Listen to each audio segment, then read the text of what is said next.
Good afternoon all. என் பேர் மௌனிகா, தருமபுரி டிஸ்ட்ரிக்ட்லேருந்து வரேன். நான் பிஇ கிராஜுவேட் 2022 பாஸ்ட் அவுட். நான் ஜூனில் முடித்தேன். ஆகஸ்ட் 2022 இங்கே ஜாயின் பண்ணிட்டேன். நான் இங்கே ஜாயின் பண்ணி 1.5 years ஆகுது. நான் ஃபஸ்ட்டு ஒரு வருஷம் எந்த எக்ஸாம்ஸுமே நான் அட்டென்ட் பண்ணவே இல்லை. ஆனால் நான் கண்டினியூஸாக ப்ரிப்பேர் பண்ணிகிட்டு இருந்தேன். நான் ஃபஸ்ட்டு இங்கே ஜாயின் பண்ணும்போது எனக்கு ரொம்ப பயம். நான் ரொம்ப இன்ஃபீரியராக தான் ஃபீல் பண்ணேன். கிளாஸ் வரதுக்கு கூட எனக்கு பயமாக இருக்கும். கூட்டமாக பார்த்தாலே எனக்கு ரொம்ப பயமாக இருக்கும். கிளாஸ் வரும்போது எனக்கு தெரியாது, ஏன்னா ஒவ்வொரு டைமில் வருவோம், 2 பேர் 3 பேர் சேர்ந்து வருவோம். ஆனால் திரும்ப போகும்போது ரொம்ப பயமாக இருக்கும், ஏன்னா எல்லாருமே ஒன்றா போக சொல்லிடுவாங்க. அந்தளவுக்கு நான் பயப்படுவேன். கூட்டத்தை பார்த்தாலே எனக்கு ரொம்ப பயமாக இருக்கும். இதுக்கெல்லாம் ஒரு காரணம் இருக்குது. அதுக்கப்புறமே கிளாஸ் பேட்சில் தான் வந்து ஆக்சுவலி எம்எல்ஏ எனக்கு பெருசாக நம்பிக்கை இல்லை. அடுத்து என்ன பண்ணுவோம், ரொம்பவே பயமாகவே தான் இருந்துச்சு. கிளாஸ் பேட்சில் வந்து கொஷின் சால்வ் பண்ணும்போது ராஜா சார் ஒன்று சொன்னாங்க. நம்ம ஒரு கொஷின் சால்வ் பண்ணும்போது ஆப்ஷன்ஸில் வந்து இப்போ ஒரு எக்ஸாம்பிளுக்கு 4 to 7 ஒரு ஆப்ஷன் இருக்குது. 4 to 7 கூட இருந்ததுன்னா நீ உன்னையே டவுட் பண்ணி இன்னொரு டைம் வந்து செக்லாம் பண்ண வேணாம், நீ நம்பி போடு, இன்னொரு டைம் டைம் வேஸ்ட் பண்ணாதேன்னு சொன்னாங்க. ஸோ அதுக்கப்புறம் வந்து நான் அந்த மாதிரி அது ரொம்ப பெரிய இம்பேக்ட். நான் அதுக்கப்புறமே என் மேலே எனக்கு நம்பிக்கை வந்தது. அது வந்து இது வரைக்கும் நான் எப்போவுமே செக் பண்ணதே கிடையாது. எனக்கு வர ஆன்சர்ஸ் வந்து அந்த ஆப்ஷனில் இல்லைனா மட்டும்தான் நான் இன்னொரு அந்த கொஷினை போடுவேன். அதுக்கப்புறம் என் மேலே கொஞ்சம் நம்பிக்கை வந்தது. ஆனால் கூட்டத்தை பார்த்தா இருக்கிற பயம் அதெல்லாம் எனக்கு போகவே இல்லை. அதுக்கப்புறமே கிளாஸ் பேட்சில் வந்து ஒரு நாள் அச்சுவஸ் மீட்க்கு வந்து நான் ரிஸ்வான் அக்கா கூட இங்கே வந்தேன். அப்போ நான் வந்து ஈவன் யாரையும் வெல்கம் பண்ணல, ரிசப்ஷனிஸ்டாக தான் வந்தேன். ஆனால் அது வேலையை நான் செய்யவே இல்லை. எனக்கு அவ்வளோ பயமாக இருந்தது. மறைஞ்சு நின்று அந்த மாதிரி தான் இருந்தது. நல்ல ஞாபகம் இருக்கு, அவங்க 2 பிளேட் கையில் தூக்கிட்டு வந்துருந்தாங்க. நான் கூட தான் வந்துட்டு இருந்தேன். ஆனால் அந்த ஒரு பிளேட் கூட நான் வாங்கல. ஒரு வேளை கீழே போட்டுருவோமோ, ஏதாவது சொல்லிடுவாங்களோங்கிற பயம் எனக்கு அவ்வளோ இருந்துச்சு. அன்றைக்கி நான் எதுவும் பண்ணல. அன்றைக்கி வந்து எனக்கு ரொம்ப கில்ட்டாகவும் இருந்துச்சு. சாப்பிட்டுட்டு வாலண்டியர்ஸாக வரவங்களாம் சாப்பிட்டுட்டு தான் போகணுன்னு சொன்னாங்க. எனக்கு சாப்பிட மனசே இல்லை. சார் வந்து சாப்பிடாம அனுப்புறதாவே இல்லை, சாப்பிட்டுட்டு தான் போகணுன்னாங்க. அதை மீற முடியல, நான் சாப்பிட்டேன். ஆனால் அன்றைக்கி நான் முடிவு பண்ணேன், அடுத்த தடவை அச்சுவஸ் மீட் சொன்னேன்னா கண்டிப்பாக ரிசப்ஷனிஸ்ட்டாக வரணும்னு, ஏதாவது பண்ணணும், இப்படி கில்ட்டாக ஃபீல் பண்ணவே கூடாதுன்னு சொல்லிட்டு அன்றைக்கே நான் வீட்டில் போய் சொன்னேன், இந்த மாதிரி போனேம்மா, நான் எதுவுமே பண்ணலன்னு சொன்னேன். அடுத்த தடவை நான் வருவேன்னு சொல்லிட்டு அப்போவே சாரி ஜுவல்ஸ் எல்லாம் வீட்டிலேருந்து வாங்கிட்டு வந்துட்டேன். அதுக்கப்புறமே இந்த மாதிரி கொஞ்சம் எக்ஸ்ட்ரேஷன்ஸ்லாம் அப்போ எனக்கு குறைய ஆரம்பிச்சிது. அதுக்கப்புறம் கிளாஸ் பேட்ச் நான் எக்ஸாம்ஸ் அட்டென்ட் பண்ணலையே தவிர கிளாஸ்லாம் ரெகுலராக போனேன். 2 கிளாஸ் நான் அட்டென்ட் பண்ணல, எனக்கு உடம்பு சரியில்லைன்னு சொல்லிட்டு. அதுக்கப்புறம் டெஸ்ட் பேட்ச் நான் ரெகுலராக போனேன். கிளாஸ் பேட்ச்லாம் என்னால் இங்கிலீஷில் வந்து நினச்ச மாதிரி நான் கற்றுக்கல. ஆனால் டெஸ்ட் பேட்சில் கற்றுக்கிட்டேன். இங்கிலீஷ் நான் ஃபுல்லாக கற்றுக்கிட்டதில்ல, டெஸ்ட் பேட்சில் மட்டும்தான். அதே மாதிரி எப்போவுமே கரெக்ஷன் பார்த்துருவேன், கொடுக்குற டெஸ்ட் எல்லாம் போட்டுருவேன். தீபாவளிக்கு ஊருக்கு போகும்போது கூட ஒரு ஒன் வீக் தான் இருந்தேன், திரும்ப வந்துட்டேன். இதே மாதிரி தான் ரெகுலராக கிளாஸ் போவேன், கரெக்ஷன் பார்ப்பேன், டெஸ்ட் போடுவேன், இப்படியே தான் இருப்பேன். ஆனால் நான் பொங்கலுக்கு ஊருக்கு போனேன். அப்போ வந்து எனக்கு ஒரு 46 அந்த மாதிரி மார்க் வந்துட்டு இருந்தது. நான் பொங்கலுக்கு ஊருக்கு போனேன். நல்ல ஞாபகம் இருக்குது, அந்த 1 month ஃபுல்லாக நான் வீட்லேயே தான் இருந்தேன். ஒரு டெஸ்ட் கூட நான் போடவே இல்லை. மறுபடியும் ஃபெப்ரில் தான் நான் இங்கே வந்தேன். நான் அப்போ டெஸ்ட் போடும்போது எனக்கு 20+ தான் வந்து நின்றுச்சு. ஸோ அந்த மாதிரியெல்லாம் யாரும் டெஸ்ட் போடாமல் ஸ்கிப் பண்ணாதீங்க. ரொம்ப டவுன் ஆகிடுச்சு. அதுக்கப்புறம் மறுபடியும் நான் ப்ரிலிம்ஸ் பேட்ச் ரெகுலராக போக ஆரம்பித்தேன். அப்போ கொஞ்சம் டெவலப் ஆச்சு மார்க்லாம். அதுக்கப்புறமே நான் மெயின்ஸ் போனேன். ஆனால் அப்பப்போ நான் வீட்டுக்கு போயிடுவேன். 1 month இருப்பேன். மறுபடியும் அம்மா வந்து பார்க்கணும் போல இருக்குன்னுவாங்க, இல்லை எனக்கும் போகணும் போல இருக்கும், நான் கிளம்பி போயிடுவேன். போனேன்னா ஒரு 15 days பக்கம் திரும்ப வரவே மாட்டேன். அதே மாதிரி நான் டெஸ்ட்டும் போட மாட்டேன். கொஞ்சம் அப்பப்போ மட்டும் டெஸ்ட் போட்டு நான் விட்டுருவேன். கரெக்ஷன் கூட ஒழுங்காக பார்க்க மாட்டேன். அந்த மாதிரி போயிட்டு இருக்கும்போது எனக்கு வந்து சூப்பர் பேட்ச் டெஸ்ட் வந்து ஏப்ரலில் நடந்துச்சு.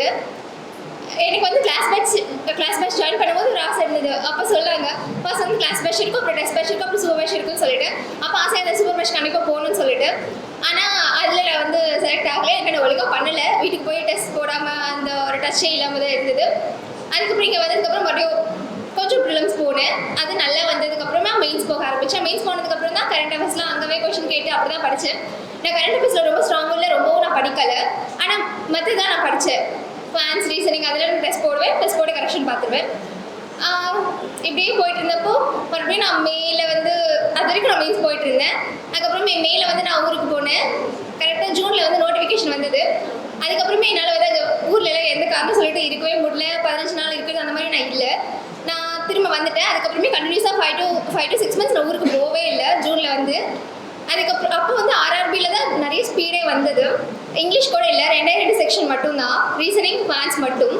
அதுவும் வந்து முன்னாடியே நல்லாவே ப்ராக்டிஸ் பண்ணதுனால அது வந்ததுனாலையும் அது ரொம்ப கஷ்டமாக எனக்கு ஃபீலே ஆகலை. ஒரு நாளைக்கு 3 டெஸ்ட் இருக்கும், அது இல்லாமல் ஒரு செக்ஷன் டெஸ்ட் இருக்கும். ஸ்பீட் ஃபுல்லாக அதில் தான் வந்துச்சு. அதுவே போட்டு கரெக்ஷன் பார்க்கறது அப்படியே தான் இருந்துச்சு. அது அதுக்கப்புறம் அப்போ கொஞ்சம் கொஞ்சம் கிளாஸ் போட்டனால கரெக்டாக மிஸ் கேட்டனால அப்படி படித்தேன். அதுக்கப்புறம் இந்த 5 மாதம் எப்படி போச்சுனே தெரில, ஃபுல்லாக எக்ஸாம்ஸ். ஆனால் முன்னாடி வந்து நான் 1 இயர் எக்ஸாம் அட்டன் பண்ணவே இல்லை. ஆனால் இப்போ எக்ஸாம் அட்டன் பண்ணும்போது எனக்கு அவ்வளோ பயம்லாம் இல்லை. ஓகே கிளியர் பண்ணலன்னா கூட அடுத்த தடவை பார்த்துக்கலாம், ஆனால் அட்டன் பண்ணி பார்க்கலாங்கிற ஒரு ஆசை இருந்துச்சு, ஒரு ஆர்வமாகவும் இருந்தது. எக்ஸாம் அட்டன் பண்ணப்போ எனக்கு நான் கேள்விப்பட்டிருக்கேன், போகிற வருஷமே நான் பார்த்தேன் ப்ரிலிம்ஸ் இருந்தால் அடுத்த ஒரு 20 டேஸில் மெயின்ஸ் வந்துடும், அடுத்தடுத்து உடனே வந்துட்டே இருக்குன்னு சொல்லிட்டு. ஆனால் எக்ஸாம் வரும்போது தான் ரொம்ப எனக்கு ரொம்ப ரொம்ப பக்கமாக வந்த மாதிரியே இருந்தது. ஒரு மாதத்துலேயே 3 எக்ஸாம்ஸ் எழுதுகிற மாதிரி இருந்துச்சு. ஆனால் ரொம்ப சீக்கிரமாக டைம் போயிடுச்சு எதோ படிக்கிறது. அப்போ எனக்கு தோணுச்சு என்ன முன்னாடி படித்து வச்சுருக்கு, நம்ம கரெக்டாக பேசலாம், ஏன்னா ரொம்ப ரொம்ப பக்கம் வர மாதிரியே இருந்தது. ரொம்ப டைமே இல்லாத மாதிரி ஃபீல் ஆச்சு. இந்த 2023 அப்படிதான் முடிஞ்சது, அப்படிதான் ஆரம்பிச்சது முடிஞ்சிச்சு. ஆனால் இந்த 2023 எனக்கு ரொம்பவே பிடிச்ச மாதிரி நான் பண்ணேன். டெஸ்ட் பிடிச்சிதான் இந்த கோர்ஸ் பேங்கிங் வந்து பிடிச்சிதான் நான் டெஸ்ட் போட்டேன், கரெக்ஷன் பார்த்தேன். ஃப்ரீயாக இருக்க டைம் ஃபுல்லாக நான் நாவல்ஸாக படிச்சுட்டு இருந்தேன். நான் அதிகம் யார்கிட்டையும் பேச மாட்டேன், ஆனால் டெஸ்ட் போட்டு கரெக்ஷன் பார்ப்பேன், மற்றபடிக்கு நான் நாவல்ஸ் படிக்கிறது அவள் தான் வேலை, அப்படி தான் நான் இருந்தேன். 2024 ரொம்ப அழகாக ஸ்டார்ட் ஆச்சு, ரிசல்ட் வந்துச்சு. அது ரிசல்ட் பார்க்கும்போது சந்தோஷப்பட்டதை விட அதை நான் சொல்லும் போது தான் எனக்கு ரொம்ப சந்தோஷமாக இருந்துச்சு. இன்னமும் 2024-2023 ரொம்ப அழகாக இருக்கும்னு நினைக்கிறேன். இப்போ நான் தேங்க்ஸ் சொல்லணும்னா ஃபஸ்ட்டு அம்மா அப்பாவுக்கு தான் தேங்க்ஸ் சொல்லணும். ஏன்னா நான் வந்து ஒரு நல்ல காலேஜில் படித்தேன், 10th first, school first, 12th school first, நல்ல காலேஜ் கிடச்சிது. ஆனால் நான் வந்து ஃபஸ்ட் இயரில் ஃபர்ஸ்ட் செம்லேயே நான் வந்து அரியர் வச்சு நான் ரொம்ப இன்ஃபீரியராக அப்போ ஃபீல் பண்ண ஆரம்பித்தேன். என்னால் அதுலேருந்து வெளியே வரவே முடியல. அதுக்கப்புறம் நான் கிளியர் பண்ணதுக்கப்புறம் கூட நான் அதே மாதிரி தான் ஃபீல் பண்ணேன். அப்போ தான் எனக்கு ரொம்ப பயம் வந்தது, மற்றவங்க நம்மளை பார்த்தா என்ன நினைப்பாங்க, நம்ம எப்படி அவங்கள ஃபேஸ் பண்ணுறது. அப்புறம் செகண்ட் இயரில் வீட்டுக்கு வந்ததுக்கப்புறம் கூட எனக்கு அதே பயம் தான், அதை என்னை விட்டு போகவே இல்லை. தேர்ட் இயர்லலாம் வீட்டில் லாக்டவுனில் வெறும் லேப்டாப்பில் மட்டுமே தான் கிளாஸ் நடத்திட்டு இருந்தாங்க. அப்போ கூட எனக்கு அவ்வளோ பயம். நான் ஒரு நாள் வந்து கிளாஸ்க்குலாம் போகவே மாட்டேன், நீங்கள் எனக்கு டிசி வாங்கிட்டு வந்து கொடுக்கலன்னா நான் சாப்பிட கூட மாட்டேன்னு நான் பயங்கரமாக அழுதேன். அப்புறமே நான் அழுது பார்த்துட்டு அப்பா வந்து சரி பஸ் ஸ்டாண்டில் எதுவும் இல்லை வந்ததுன்னா போய் கண்டிப்பாக டிசி வாங்கிட்டு வந்துடலான்னு சொல்லிட்டாங்க. ஆனால் அம்மா அப்பா என்ன சொன்னாங்கன்னா, உனக்கு பிடிக்கலன்னா நீ லேப்டாப் மூடி வச்சுட்டு வந்துடு, நீ படிக்கலைன்னா அட்டனன்ஸ்லாம் கொடுக்க மாட்டாங்க, என்னால் எக்ஸாம் எழுத முடியாதுன்னு சொன்னேன். ஆக்சுவலி நான் தான் படிக்கவே மாட்டேன், டிஸ்கண்டினியூ பண்ணணும்னு சொன்னேன். ஆனால் நானே அட்டனன்ஸ் இருக்காதுன்னு சொன்னேன். பரவாயில்ல நெக்ஸ்ட் செம் எழுதிக்கலாம், அடுத்த வருஷம் கூட எழுதிக்கலாம், உனக்கு கஷ்டமாக இருந்ததுன்னா நீ செய்யாதுன்னு சொன்னாங்க. அதுக்கப்புறம் நானே இப்படியே கன்வின்ஸ் ஆகிட்டு கிளாஸ்லாம் அட்டென்ட் பண்ணேன். அப்படியே ஒரு வருஷம் முடித்தேன். ஆனால் காலேஜில் வந்து நான் மிஸ் பண்ணேன் அப்படியெல்லாம் எனக்கு ஃபீலே ஆகலை. எப்படா விட்டு வெளில வருவோம் அந்த மாதிரி தான் நான் ஃபீல் பண்ணேன். அதுக்காக நான் வருத்தப்படவும் இல்லை. ஸோ அந்த பயம் மட்டும் எனக்கு இருந்தது. அதனால நல்ல பிளேஸ்மெண்ட் இருந்துச்சு, நான் பிளேஸ்மெண்ட்ஸ் அட்டென்ட் பண்ணவே இல்லை. எனக்கு ரொம்ப பயமாக இருந்ததுனால இந்த ஃபீல்டே வேணாம்னு சொல்லி நான் முடிவு பண்ணிட்டேன். காலேஜ் நான் சேரும்போது நான் தான் வீட்டில் ஃபர்ஸ்ட் கிராஜுவேட், அம்மா அப்பாவும் படிக்கலை. ஸோ பொண்ணு வந்து வரும்போது வேலையோடு வருவான்ற ஒரு நம்பிக்கையில் தான் அவங்க சேர்த்து விட்டாங்க காலேஜ். ஆனால் நான் வந்து ஃபுல்லாக அவங்களை டிசப்பாயின்ட் பண்ணேன். பிளேஸ்மெண்ட்ஸ் அட்டனே பண்ண மாட்டேன்னு சொல்லிட்டு அட்டென்ட் பண்ணலனாலும் கூட பரவாயில்ல, ஆனால் என் ஃப்ரெண்ட்ஸ் எல்லாம் அட்டென்ட் பண்ணாங்க, செலக்ட் ஆனாங்க, அவங்களுக்கு ஒரு பேக்கேஜ் அதையும் சொல்லிடுவேன். ஏன்னா ஹானஸ்ட்டாக இருக்கணும்னு நினச்சி. ஆனால் நான் அட்டென்ட் பண்ண மாட்டேன்னு சொல்லிடுவேன். அதே மாதிரி தான் இங்கே வந்து அதுக்கப்புறம் நான் காலேஜ் விட்டு வரும்போது எனக்கு படிக்கணும்னு தோணவே இல்லை. நான் படிக்கவே கூடாதுன்னு நினச்சேன். ஒரு 2 வருஷம்னாலும் சும்மா வீட்டிலே இருக்கணும், 2 வருஷத்துக்கு அப்புறம் சும்மா இருக்கிறதே போர் அடித்தா மட்டும்தான் நான் படிக்கவே போகணும்னு நினச்சேன். ஆனால் அப்படிலாம் இல்லை. அவங்க வந்து கேட்டோடனே அடுத்து என்ன பண்ணுறேன், பிளேஸ்மெண்ட்ஸ் பண்ண மாட்டேன்னு சொன்னால் ஓகேட்டாங்க. ஆனால் அடுத்து என்ன பண்ணணும்னு கேட்டாங்க. அப்போ என்னால் இந்த மாதிரி பதில் சொல்ல முடியல, 2 வருஷம் சும்மா இருப்பேன்னு சொல்லிட்டு. அதனால் நான் வந்து பேங்கிங் படிக்கணும். நான் அதுக்கு முன்னாடி நான் யோசிச்சு வச்சுருந்தேன், ஆனால் 2 வருஷத்துக்கு அப்புறம் நான் யோசிச்சு வச்சுருந்தேன். ஸோ நான் வந்து பேங்கிங் போகிறேன்னு பேங்கிங்னு சொன்னோடனே அவங்க ஒரே வார்த்தை தூத்துக்குடி தான் அப்படின்னு சொல்லிட்டாங்க, நல்லா இருக்குன்னு சொல்லிட்டாங்க. எனக்கு அது பிடிச்சிருந்தது. ஏன்னா ரொம்ப தூரம் இவங்க யாரையும் பார்க்கவே வேணாம் அப்படின்ற மாதிரி ஒரு கோவம் கூட எனக்கு இருந்துச்சு. அதனால் நான் இங்கே தூத்துக்குடி வந்துட்டு அவங்க இஷ்டப்படி விட்டுட்டாங்க. தூத்துக்குடி வந்ததுக்கப்புறம் கூட நான் 1 இயர் எந்த எக்ஸாம்ஸும் அட்டென்ட் பண்ண மாட்டேன்னு நான் சொல்லிட்டேன். அதுக்கும் அவங்க ஓகே சொல்லிட்டாங்க. அதுக்கப்புறமே தான் கொஞ்சம் கொஞ்சமாக தைரியம் வந்து நான் வந்து அட்டென்ட் பண்ணேன். அவங்களுக்கு தான் ரொம்ப தேங்க்ஸ் பண்ணணும். ஏன்னா அவங்க பிளைண்டாக ட்ரெஸ் பண்ணாங்க. அப்பா அம்மா படிக்கலை. ஸோ அவங்களுக்கு என்ன எக்ஸாம் வருதுன்னு தெரியாது, ப்ரிலிம்ஸ் மெயின்ஸ் என்ன கிளியர் பண்ணியிருக்கேன் எதுவுமே தெரியாது. இவ்வளோ டைம் எடுக்கிறேன், வேஸ்ட் பண்ணுறேன், அதெல்லாம் எதுவுமே அவங்க நினைக்கல. ஜஸ்ட் எனக்கு என்ன வேணுமோ அதை மட்டும் தான் நான் பண்ணுவேன்னா பண்ணுவேன், பண்ண மாட்டேன்னு சொன்னேன். உன் இஷ்டம்னு சொல்லிட்டாங்க. ரிசல்ட் வந்து கிளியர் பண்ணும்போது கூட நான் பாஸ்ன்னு சொன்னேன். அப்பா ஒரு வார்த்தை சொன்னாங்க, வேலை கிடைக்க மாட்டான்னு. கிடைக்கும் பண்ண சரி அவள் தான் அப்பா சொன்னது. அம்மா கூட ஒரு வார்த்தை சேர்ந்து ரொம்ப சந்தோஷமாக இருக்குது, எவ்வளோ காசு கொடுத்தா இந்த சந்தோஷம் கிடைக்கும் நமக்கு அப்படின்னு ஒரு வார்த்தை கூட சேர்த்து சொன்னாங்க. அதுக்கப்புறம் ஃப்ரெண்ட்ஸ்க்கெல்லாம் வந்து ரொம்ப தேங்க்ஸ் சொல்ல. நான் வரும்போது ரொம்ப பயந்துட்டு தான் வந்தேன்.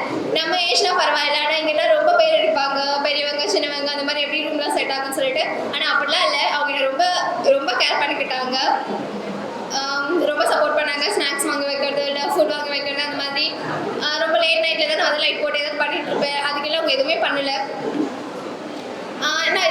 பேர்கிட்ட பேச மாட்டேன். ஆனால் எக்ஸாம் டைமில் போகிறப்போ வரப்போ எல்லாமே எனக்காக வெயிட் பண்ணி அவங்க கூட்டிகிட்டு வந்தாங்க. எனக்காகவே அவங்க வந்து அவுட் பஸ் எல்லாம் போயிட்டு வந்தாங்க. அந்த மாதிரிலாம் பண்ணாங்க. ஸோ அவங்களுக்கெல்லாம் எப்போவுமே நான் ரொம்ப தேங்க்ஃபுல்லாக இருப்பேன். அப்போ எனக்கு தோணுச்சு அவங்க எப்படி என்கிட்ட ரொம்ப கைண்டாக நடந்துக்கிட்டாங்களோ அதே மாதிரி நான் மற்றவங்க கிட்ட ரொம்ப கைண்டாக நடந்துக்கணும்னு சொல்லிட்டு கண்டிப்பாக அப்படி நடந்துப்பேன்னு நினைக்கிறேன். அதுக்கப்புறம் இந்த அகாடமிக்கு ஒரு பெரிய தேங்க்ஸ் சொல்லணும். ஏன்னா நான் கம்ப்யூட்டர் சயின்ஸ் எடுக்கும்போது எனக்கு கம்ப்யூட்டர் பற்றி எதுவும் தெரியாது. நான் இதுக்கு முன்னாடி அதெல்லாம் வச்சு ஆன் பண்ணது கிடையாது. அந்த மாதிரி எதுவுமே இல்லை. ஒரு ஃபியூ பேசிக்ஸ் கூட இல்லாதனாலே என்னவோ நான் அதில் அரியர் வச்சனோ என்னவோ அப்படிங்கிற மாதிரி எனக்கு ரொம்ப ஒரு தயக்கம் இருக்கும். இங்கே வந்து ஜாயின் பண்ணும்போது இவங்கன்னு ஏதாவது ஒரு பேசிக் அதெல்லாம் தெரிஞ்சிருக்கணும். அப்படி இல்லைன்னா மறுபடியும் இங்கே ரொம்ப கஷ்டப்படுவோம் அந்த மாதிரி நினச்சி வந்து. ஆனால் இங்கே ஸ்டார்ட் பண்ணும்போது அடிஷன் சப்ராக்ஷன்லேருந்து தான் ஸ்டார்ட் பண்ணாங்க. ஒவ்வொரு இப்போ எப்போ நோட்டிஃபிகேஷன் வரும், அதில் எவ்வளோ வேகன்சி இருக்குது, எப்படி அப்ளை பண்ணணும் எல்லாமே ஒவ்வொரு ஸ்டெப்பாக சொன்னாங்க. ஸோ எதுவுமே வெளியில் போய் தேட வேண்டிய அவசியமே இல்லை. எல்லாமே கையிலேயே இருந்து இது மட்டும் பண்ணால் போதும் அப்படிங்கிற மாதிரி தான் இருந்தது. ஸோ நானும் இங்கே இருக்கிறத தவிர எக்ஸ்ட்ரா வேறு எதுவுமே பண்ணதே கிடையாது. இங்கே இந்த ஆப்பில் மட்டும்தான் டெஸ்ட் போட்டு சம்டைம்ஸ் ஸ்பீட்காக வேணும்னா ப்ராக்டிஸ் மார்க்கில் செக்ஷன் டெஸ்ட் போட்டு மற்றபடிக்கு இங்கே கொடுக்குற டெஸ்ட் போட்டு அப்படியே கரெக்ஷன் பார்த்து இவ்வளோ தான். இதை தவிர நான் வேறு எதுவுமே பண்ணலை.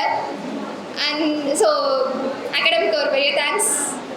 அப்புறம் எல்லாருக்குமே all the best and congratulations. இன்னும் பெரிய பெரிய ஹாய் சார் ரீச் ஆகுதுன்னு சொல்லிட்டு விஷ் பண்ணிக்கிறேன். Thank you all. Suresh IAS academy வெற்றியின்